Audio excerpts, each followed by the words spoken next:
Today we're going to talk about common punctuation errors, and this is something I've seen in your reaction paper, so I wanted to cover it. And um, today we'll talk about what they are, and most importantly, how to fix those errors, right? So let's start with comma splices. Comma splices it's when you join two independent clauses with a comma, with just a comma. So here are some examples, and remember, two independent clauses are um, two sentences with a subject and a verb, right? And so here you see Ashima missed her family, comma, she felt lonely in America. So Ashima is the subject, and missed is the verb, her family is the object, so that's a clause, and then subject, she felt is the verb, and lonely in America is the object. So you have two independent clauses, one here, and here's another one, joined by just a comma. That's called a comma splice, and it's a very common punctuation error in academic English. Here's another one. Oops, sorry about that. Gogol didn't like his name, so independent clause, comma, he changed it. So that is a very common error. So how do we, it's very easy to fix actually.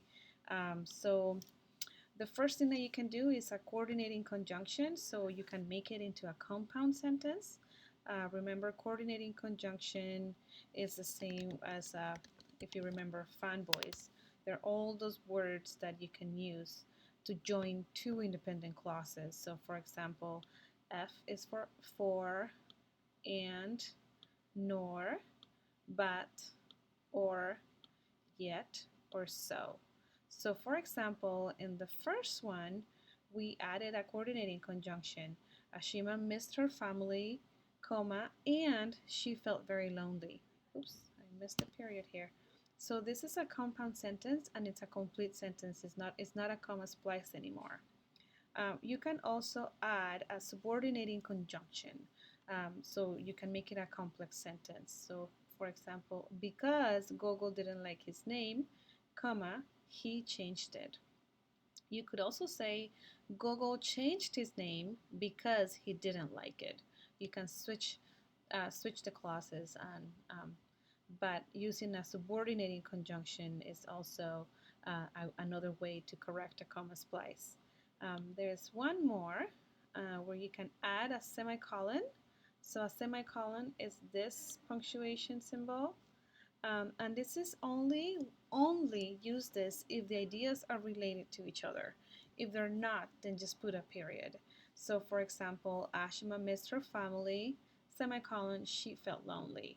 These two ideas are related, so you could add the semicolon. You can also add a semicolon and an adverb. Here are some examples. However, meanwhile, therefore, furthermore. Ashima missed her family, semicolon. However, comma. That's kind of the formula, right? She tried to adjust to a new country, right? So that way you don't have a comma splice anymore. And that's very important. And as you see, it's very easy to fix it, right? Let's not forget about those conjunctions and subordinators and other punctuation symbols that can help us. Okay, so hopefully, if you have any questions, please, I'm going to post a discussion board for you to ask questions about this if you have them, or you can also ask them in class next week. So there's another type of error that's called a run-on sentence. So a run-on sentence is when two or more independent clauses are joined without any type of punctuation or any kind of conjunction or subordinator, and this is also very common. So I used a couple of sentences that I changed a little bit from the novel, so if you want to go back and check, this is on page 54 of the namesake, and this is on page 118 of the namesake. And of course, they're not written like this. I just changed them a little bit to show you. So here you have two independent clauses. They sit down at the table. That's one clause. And then the sound of his parents' conversation is missing. That's another clause, and notice that there's nothing joining them. And here's another one. He can understand his mother tongue. That's one clause. He cannot read or write it with modest proficiency. That's another clause. So as you see, you have two independent clauses but nothing to join these two ideas. So those are called run-on sentences. So how do we fix them? What do you think? So we do the same thing actually. We can add a coordinating conjunction. They sit down at the table, comma, but the sound of his parents' conversations is missing. So I want to point out that sentence structure and knowing all of this, it's so important. So if you're not sure, feel free to review or ask me that you want to review just basic sentence structure, and we can do that in class. So that's one way, right? You add a coordinating conjunction. You can also add a subordinating conjunction to make it a complex sentence. So although, here's a subordinating conjunction, right? Although he can speak his mother tongue, comma, he cannot read or write it with even modest proficiency. So yeah, there's a comma here, but remember we have a subordinator here, so it's not a comma splice. So you can turn it into a compound sentence or you can turn it into a complex sentence. Okay, so that's that for now on how to correct run-on sentences. And then finally, we have sentence fragments. And sentence fragments are essentially incomplete ideas. Sometimes the verb or the subject is missing. This I've been noticing a lot. So I actually want to cover some of this next week. But for example, if you look at these sentences, have been going to school for 3 years.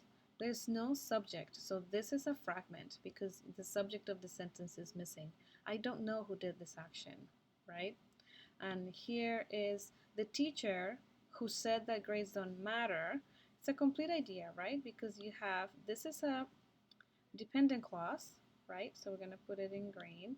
And then this is an independent clause, right? Let's put it in green, sorry.